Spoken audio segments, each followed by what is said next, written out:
Welcome to Arbroath Abbey. Did you know this place is 1,000 years old? When I heard that, I was like, damn, that is one old-ass building.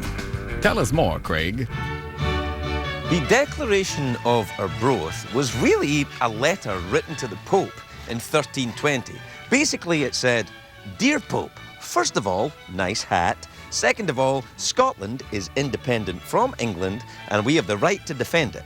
The Pope looked it over and said, all right, I will write a letter to the King of England to tell him to leave you alone. The Pope at that time was French. That's why he sounds a bit like Gerard Depardieu. Of course, he would never pee on a plane. Now, it's been argued that the Declaration of Arbroath is history's first example of support for popular sovereignty, that kings should be chosen by the people, because up until that point, kings were chosen by a reality show competition called So You Want to Marry a Queen, which I think is still running on Bravo. Although now it's called House Hunters International. You know what this show could use right now? A little class. So please welcome First Minister of Scotland, Alex Salmond. First Minister, we're here. First Minister's right, isn't it? First Minister's perfect, yeah. All right. We're here in Arbroath Abbey, which was the site of the original Declaration of Independence for Scotland. Is that right? Yeah, 450 years before the American one. And the American one, I believe, was modelled a little bit on the Scottish one. Is that right? That's right. In fact, there's a Senate resolution which says exactly that from the 1998, and I think it's a pretty fair guess. You know, about half of the signatories to the American Declaration were Scots, and Jefferson himself, you know, the main author of the American Declaration of Independence, because he claimed to be descended from Robert the Bruce. Really? So it would seem likely that he was very aware of the Declaration of Independence. In an independent Scotland, which of course you're championing and what you know is what you're working to achieve. What is the role of the relationship between an independent Scotland that you propose and the United States of America? What would that look like? Friendly. Well, friendly would be a good idea, I think. Very good idea. I mean, what happens with NATO, the North Atlantic Treaty? Does the American military work here? Well, we don't actually have American bases at the present moment, but Scotland, would we? Scotland would cooperate the same way as through Partners for Peace, Ireland does at the present moment, or Sweden does. So, I mean, Scotland would be part of that western nexus of nations, and we'd have the firmest and strongest of relationships with the United States of America. I mean, after all, if we provided some of the inspiration for the American Declaration of Independence, we've got some historical claim, and after all, for providing Craig Ferguson, and then we've got some modern claim to fame. I don't think that's going to get you anywhere with the American public, but... I don't undersell yourself, Craig, come on. Now, what about nationalism is an emotive issue, I think, isn't it? It's not really a political one, or is it? I mean, you're an economist by training, right?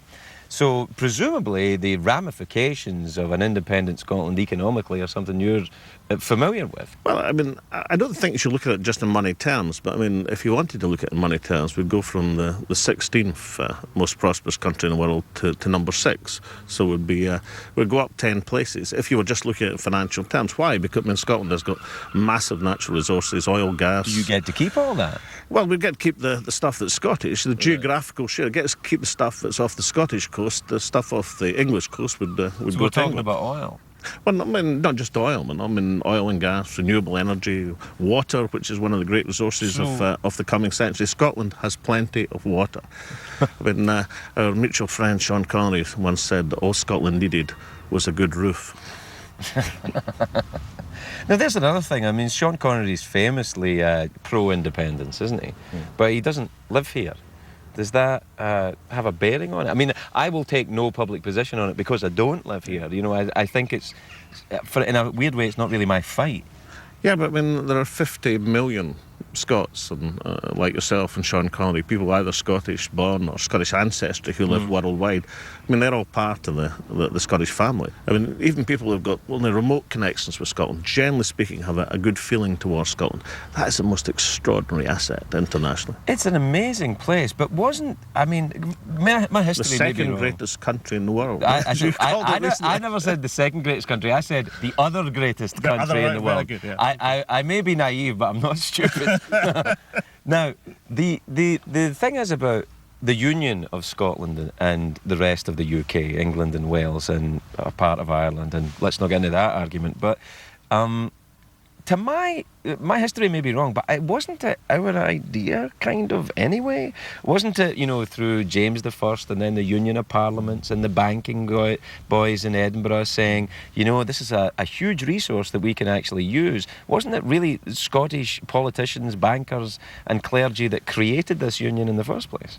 Well, it certainly was the Scottish monarchy which took over the English monarchy, but Scotland and England had 100 years as independent countries sharing the same monarch, which is what we propose now. Is that what you propose? Yeah, but before the Union of the Parliaments, and whoever this idea of the Union of the Parliaments was, it certainly wasn't the Scottish people's idea. I mean, if it had been put to a vote, if you'd had democracy in Scotland in the early 18th century, like democracy came to America in the late 18th century, then the idea of an incorporating union would have been shot down in flames. So it wasn't the people's idea.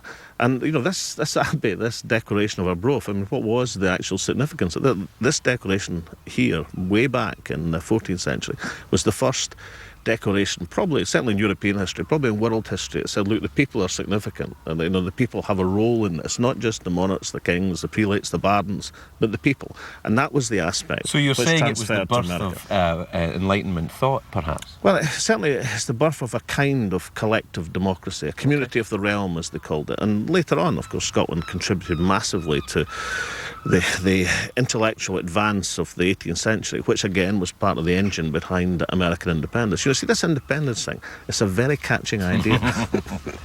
What about people who love Scotland but want to love it inside a United Kingdom? Are they less patriotic Scotsmen than yourself? No.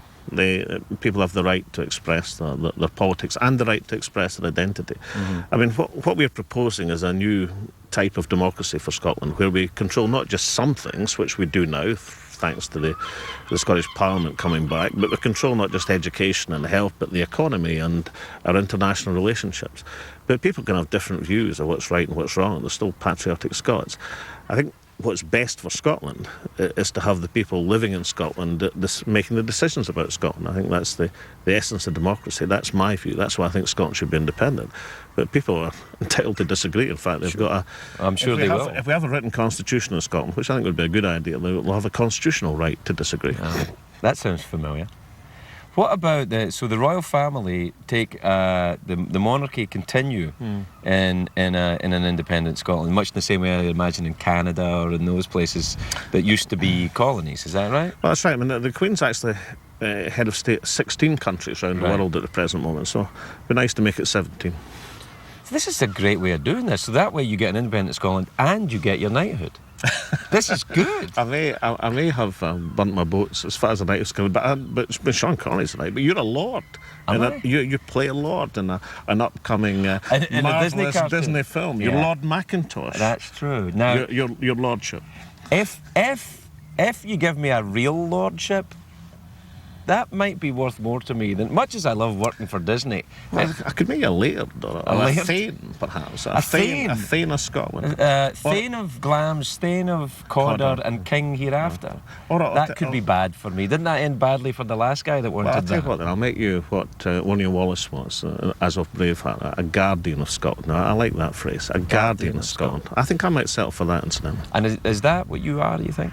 A guardian of Scotland? Is that how you see yourself? Well, I think I'll just stick with the title First Minister, but I like this elected bit, I mean, I've got a preference for being elected as opposed to appointed.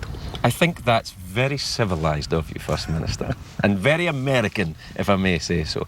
It's really a joy. Thanks so much for giving us your time today and talking to us in Arbroath Abbey. It's a lovely spot. Good luck. And great to have you back. Thanks.